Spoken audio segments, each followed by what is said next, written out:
அனைவருக்கும் வணக்கம். கடகராசிக்காரர்களுக்கு சிங்க நடை போட்டு சிகரத்தில் ஏறும் தருணமாக தமிழ் புத்தாண்டு எப்படி அமைகிறது, தமிழ் புத்தாண்டில் ஏற்படக்கூடிய கிரகநிலைகளின் மாறுதல் எப்பேற்பட்ட மாற்றத்திற்கு வழிவகை செய்கிறது என்பதை பார்க்கலாம். அஷ்டம சனியின் ஆதிக்கம் நிறைந்த ஒரு ஆண்டாக இந்த தமிழ் புத்தாண்டு முழுவதுமே அமைகிறது. இருந்தாலும் கூட ராசியின் ராஜயோகாதிபதியாக இருக்கக்கூடிய குரு கர்மஸ்தானமாகிய 10 இருந்து லாபஸ்தானமாகிய 11ஆம் இடத்திற்கு இந்த தமிழ் வருடம் துவங்கிய முதல் 18 நாட்களிலே மாறுகிறாருங்க. எனவே மிக சிறந்த மாறுதலும் முன்னேற்றமும் நிறைந்து கிடைக்கக்கூடிய ஆண்டாக பார்க்கப்படுகிறது. கடகராசிக்காரர்களுக்கு அஷ்டம சனியின் பாதிப்புகளும் விலகி நல்ல முன்னேற்றத்தில் விளைக்கக்கூடிய வாய்ப்பும் யோகமும் கிடைக்கிறது. அது மட்டுமல்லாது ராகு கேது போன்ற கிரகநிலைகளும் வலுவாக சஞ்சரிப்பது நிச்சயமாக கடகராசிக்காரர்களுக்கு சிங்க நடை போட்டு சிகரத்தில் ஏறக்கூடிய யோகத்தை பல்வேறு விதங்களில் ஏற்படுத்தி கொடுக்கின்றன. கிரகநிலைகளின் அமைப்பு எப்படி உள்ளது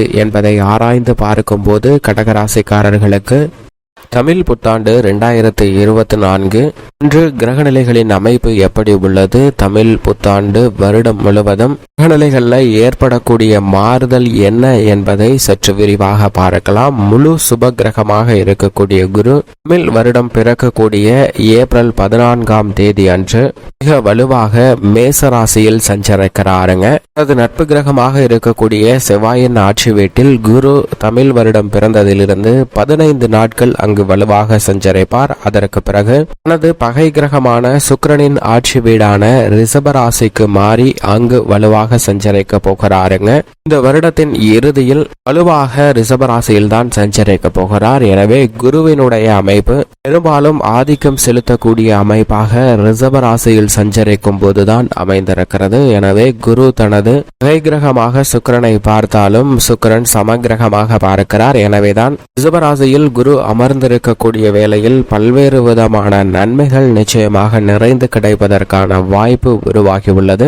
இது மட்டுமல்லாது குருவின் சுப பார்வை மிக வலுவாக கன்னி ராசி, விருச்சிக ராசி மற்றும் மகர ராசி ஆகிய 3 ராசிகளில் அவரது சுப பார்வை நேரடியாக பதிகிறது. எனவே பல்வேறு இடங்கள் வலுப்படுவதன் காரணமாக பல தடைகள் விலகி நல்ல பல முன்னேற்ற வாய்ப்புகள் இந்த வருடம் முழுவதும் நிறைந்து கிடைப்பதற்கான யோகம் நிச்சயமாக கிடைக்கிறது. அது மட்டுமல்லாது இந்த வருடம் முழுவதுமே சனி ஆட்சி பலம் பெற்று தனது சொந்த ராசியான கும்பராசியில் வலுவாக வீற்றிருக்கிறாருங்க. சனியின் அமைப்பு பல்வேறு விதமான தடைகளை விலக்கி நல்ல ஒரு மாற்றத்தையும் முன்னேற்றத்தையும் பெற்றுத்தரக்கூடிய அமைப்பாக பார்க்கப்படுகிறது. ஏனென்றால் பொதுவாகவே சனி கும்பராசியில் ஆட்சி பலம் பெறுவது என்பது குடமாய் நன்மை நிறைந்து கிடைப்பதற்கான வாய்ப்பையும் வழியையும் உறுதி செய்யும். அப்படிப்பட்ட ஒரு அமைப்பில்தான் தமிழ் வருடம் முழுவதுமே சனி வலுவாக ஆட்சி பலம் பெற்று சஞ்சரிக்க போகிறாருங்க. சனியின் அமைப்பில் மாறுதல் இல்லை என்பது மிகப்பெரிய மாற்றத்தையும் முன்னேற்றத்தையும் ஏற்படுத்தி கொடுக்கும். குரு மற்றும் சனியின் வக்ர பயிற்சி நடைபெற்றாலும் கூட 2 கிரகநிலைகளின் அமைப்பும் மிக வலுவான ஒன்றாக பார்க்கப்படுகிறது. ராகு மற்றும் கேதுவின் அமைப்பை ஆராய்ந்து பார்க்கும் போது ராகு குருவின் ஆட்சி வீடான மீன ராசியிலும் மோட்சக்காரகரான கேது புதனின் ஆட்சி வீடான கன்னி ராசியிலும் அமர்ந்து சஞ்சரிக்கின்றன. சமபலம் வாய்ந்த 2 கிரக நிலைகளின் ஆட்சி வீட்டில் சஞ்சரிக்கக்கூடிய ராகு மற்றும் கேதுவின் அமைப்பு நிஜ வாழ்க்கையில பல்வேறு வகையான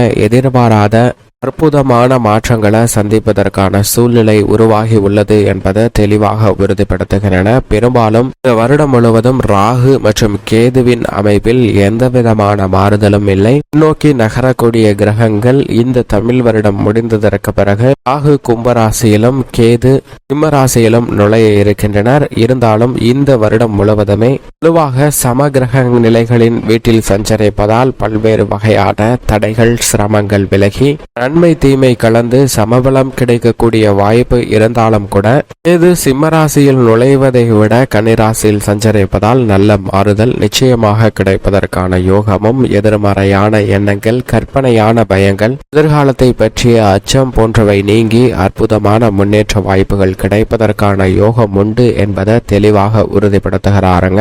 பூமிக்காரகன் மங்களக்காரகன் என்று சொல்லக்கூடிய செவ்வாய் தமிழ் வருடம் பிறக்கும் போது மிக வலுவாக கும்பராசியில் சனியுடன் இணைந்து சஞ்சரிக்கிறார். தமிழ் வருடம் துவங்கிய 9 நாளில் குருவின் ஆட்சி வீடான மீன ராசிக்குள் மாறுகிறாருங்க. ஏப்ரல் 22ஆம் தேதியிலிருந்து மீன ராசிக்கு மாறக்கூடிய குரு பகவான் நட்பு கிரகமான செவ்வாய் பல்வேறு விதமான மாறுதல்களை ஏற்படுத்தி கொடுப்பார். ஏனென்றால் செவ்வாய் அங்கு வலுவாக 45 நாட்கள் சஞ்சரிப்பார். அதற்கு பிறகு மேசம், ரிஷபம், மிதுனம், கடகம், சிம்மம், கன்னி, துலாம் என பல்வேறு இடங்கள்ல இந்த தமிழ் வருடம் முழுவதும் சஞ்சரிக்க போகிறாருங்க. செவ்வாயினுடைய சஞ்சார அமைப்பை பார்க்கும் போது விருச்சிகம், தனுசு மற்றும் மகரம் ஆகிய ராசிகளை தவிர மற்ற அனைத்து இடங்களிலும் இந்த தமிழ் வருடம் முழுவதும் சஞ்சரிக்க போகிறார். இதிலும் குறிப்பாக உச்சம் இல்லாத ஒரு தமிழ் வருடமாக பார்க்கப்படுகிறது. மங்களகாரகனின் உச்சம் இல்லாத இந்த தருணத்தில் ஆட்சி பலம் நிறைந்து கிடைக்கக்கூடிய வாய்ப்பு மிகவும் அபரிவிதமாக உண்டு. எனவே பல்வேறு வகையான சுப நிகழ்வுகள் தடையில்லாமல் நடைபெறும். விவசாயம் உள்ளிட்ட அனைத்து விதமான பணிகளையும் கடன் வாங்காமலே மேற்கொள்வதற்கான யோகத்தை நிச்சயமாக மங்களகாரகன் ஏற்படுத்தி கொடுக்கிறாருங்க. மங்களகாரகனின் அமைப்பு மற்ற கிரக நிலைகளால் ஏற்படக்கூடிய தோஷங்களை கூட விலக்கி மங்களகரமான சுப நிகழ்வுகள், மங்கள ஓசை இல்லத்தில் கேட்பதற்கான வாய்ப்பையும் வழியையும் மிகவும் அபரிவிதமாக உருவாக்கி கொடுப்பது கூடுதல் சிறப்பான ஒன்றாக பார்க்கப்படுகிறது. இப்படி நவகிரகங்களிலே மிக முக்கியமான 5 கிரக நிலைகளின் அமைப்பும் இருக்க, சந்திரனின் அமைப்பை பொறுத்த வரைக்கும் 12 இடங்களிலும் 12 முறைக்கு மேலாக வலுவாக சஞ்சரிக்க போகிறாருங்க. எனவே சந்திரனின் அமைப்பு இன்பம் துன்பம் கலந்த ஒரு ஆண்டாக அமைவதற்கான வாய்ப்பும் சில நேரங்கள்ல எதிர்பாராத இன்ப அதிர்ச்சியும் எதிர்பாராத சிரமத்தையும் சந்திப்பதற்கான சூழல் உண்டு என்பதை சந்திரன் தெளிவாக உறுதிப்படுத்துகிறார். சுக்கிரனை பொறுத்த வரைக்கும் இந்த தமிழ் புத்தாண்டு இறக்கக்கூடிய தருணத்தில் உச்சம் பெற்று சஞ்சரிக்கிறாருங்க.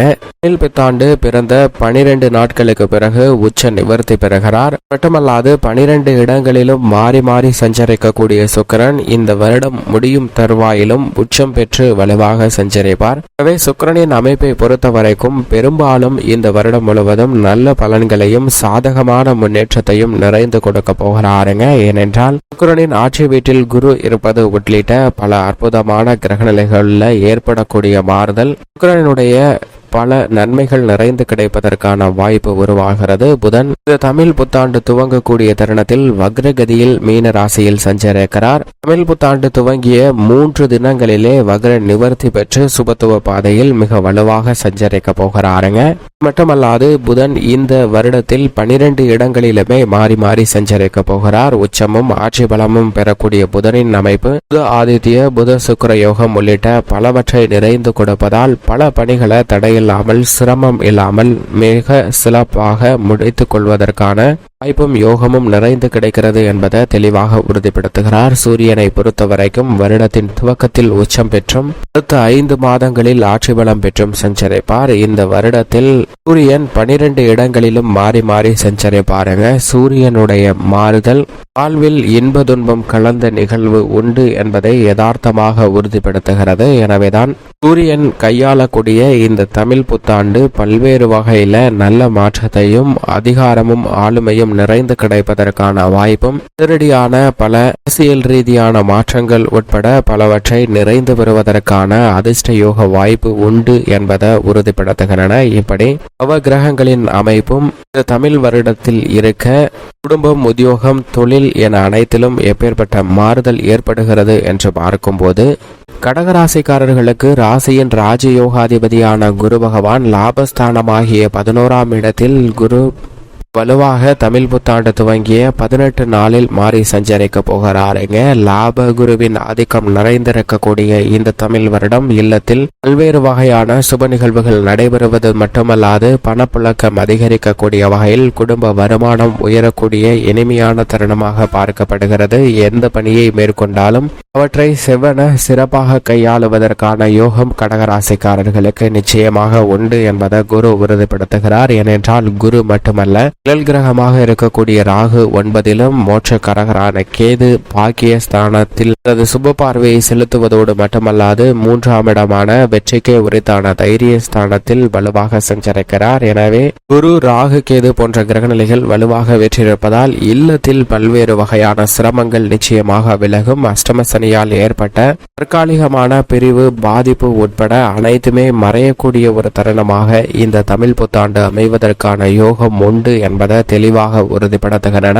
உத்தியோக ரீதியாக அஷ்டம சனியின் ஆதிக்கம் இருந்தாலும் ராசியின் ராஜயோகாதிபதியான குரு லாபத்தில் நுழைந்திருப்பதால் உத்தியோகம் சார்ந்த பணிகளில் பணிச்சுமை அதிகரிக்கலாம், பொறுப்புகள் அதிகரிக்கலாம். ஆனால் நீங்கள் எதிர்பார்க்கக்கூடிய நல்ல மாறுதல் நிச்சயமாக கிடைக்கும். நியாயமான சலுகைகள் கிடைப்பதில் தாமதம் ஏற்பட்ட சூழ்நிலையில் ராசியின் ராஜயோகாதிபதியான குரு லாபத்தில் இருப்பதால் அஷ்டம சனியின் பாதிப்புகள் விலகி உத்தியோகத்தில் நல்ல வளர்ச்சி கிடைக்கப் போகிறது. உங்களது அதீத விசுவாசமே உங்களது வளர்ச்சிக்கு வித்திடக்கூடிய வகையில் உத்தியோகம் சார்ந்த பணிகளில் அமைகிறது. தொழில்துறை, வியாபாரத்துறையில் நேர்மையாகவும் கடினமாகவும் உழைக்கக்கூடிய கடகராசிக்காரர்களுக்கு, செய்யும் தொழிலே தெய்வம் என்று செயல்படக்கூடிய கடகராசிக்காரர்களுக்கு உங்களுடைய திட்டங்கள் அனைத்தையும் சிறப்பாக செயல்படுத்துவதற்கான அதிர்ஷ்ட யோக வாய்ப்பை நிச்சயமாக உருவாக்கி கொடுக்கிறாருங்க குரு. அது மட்டுமல்லாது சனியால் ஏற்படக்கூடிய பாதிப்புகளும் வெகுவளவில் குறைகிறது. எனவே தொழில்துறை ரீதியாக புதிய ஒப்பந்தங்கள், புதிய கிளை துறைத்தல், புதிய தொழில் துவங்குதல் போன்ற அதிரடியான பல மாறுதல்களை கடகராசிக்காரர்கள் பெறுவதற்கான அதிர்ஷ்ட யோக வாய்ப்புகள் நிறைந்த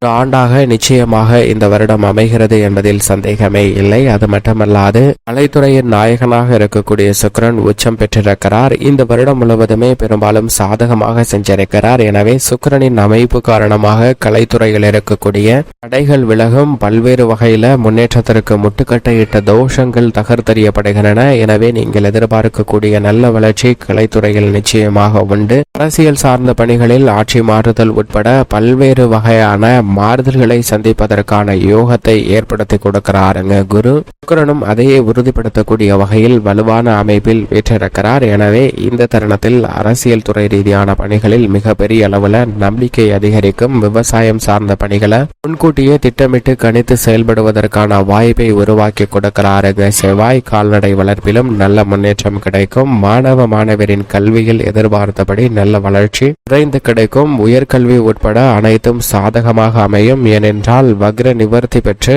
வருடம் துவங்கிய முதல் 3 நாளிலே திரும்புகிறாருங்க. எனவே மிக சிறப்பான மாற்றம் கல்வியில் உண்டு என்பதை புதன் உறுதிப்படுத்துகிறார். பெண்மணிகளின் நலனுக்கு பொறுப்பேற்ற குரு லாபத்திலும், சுக்கிரன் பெரும்பாலும் சாதகமாக வலம் வருவது பெண்மணிகளுக்கு சிங்க நடை போட்டு சிகரத்தில் ஏறக்கூடிய யோகம் நிச்சயமாக உண்டு. அஷ்டம சனியால் ஏற்பட்ட பாதிப்புகளும் விலகி நல்ல முன்னேற்றமும் வளர்ச்சியும் நிறைந்து கிடைக்கக்கூடிய ஒரு ஆண்டாக அமையும். மேலும் சாதகமாக மாற்றிக்கொள்ள நிச்சயமாக கடகராசிக்காரர்கள் வாரத்தில் ஏதேனும் ஒரு நாள் விரதம் இருந்து அருகாமையில் உள்ள நவகிரக சன்னதி சென்று தீபம் ஏற்றி வழிபாடு செய்யுங்கள். நல்ல வளர்ச்சியும் முன்னேற்றமும் தங்களுடைய வாழ்வில் நிறைந்து கிடைப்பதற்கான யோகம் கிடைக்கும்.